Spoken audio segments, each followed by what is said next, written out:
അപ്പൊ ഞാനിപ്പോ എപ്പോഴൊന്നും ഇവിടെ ഇരിക്കാറില്ല. ഞാനിപ്പോ അത്ര നല്ലവരൊന്നുമല്ല. മദ്യം കഴിക്കുന്ന വെച്ചാൽ ശരീരങ്ങളൊക്കെയാണ്. ഞാൻ ശരിക്ക് കള്ളും കുടിച്ച് രാവിലെ കിടന്ന് ഉറങ്ങുമായിരിക്കും. ഇതിന്റെ മുഴുവൻ കാര്യങ്ങളും ഇവിടെ കണ്ട.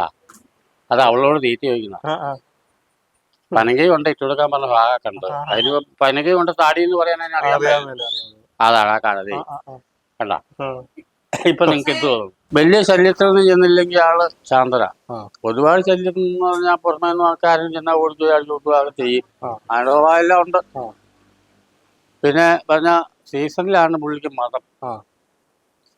മതം ഇപ്പൊ സാധാരണ രീതിയിൽ ഇപ്പൊ അതിന് എന്തെങ്കിലും ഉള്ളില് വാട്ടാനോ പിടിക്കാൻ എന്തെങ്കിലുമൊക്കെ മരുന്ന് കൊടുത്താൽ കുറെ ഇൻഫ്ലുവൻസ് ആവും. അപ്പൊ നമ്മുടെ ഇവിടെ വന്ന് സംബന്ധിച്ചാൽ അത് അതിന് കേടാ അവിടെ ഒന്നും ചെയ്യണ്ടെന്നുള്ളൊരു അഭിപ്രായം. അപ്പൊ അത് ചെയ്യാറില്ല. പുള്ളിയുടെ ഇഷ്ടത്തിന് പുള്ളിയെ വിട്ടേക്കണം. പുള്ളി ഹാപ്പി ആയിരിക്കണം. ഇപ്പൊ ഹാപ്പി അല്ലേ അടിച്ചോണ്ടിരിക്കും. അത് തന്നെ പുള്ളി സ്വഭാവം.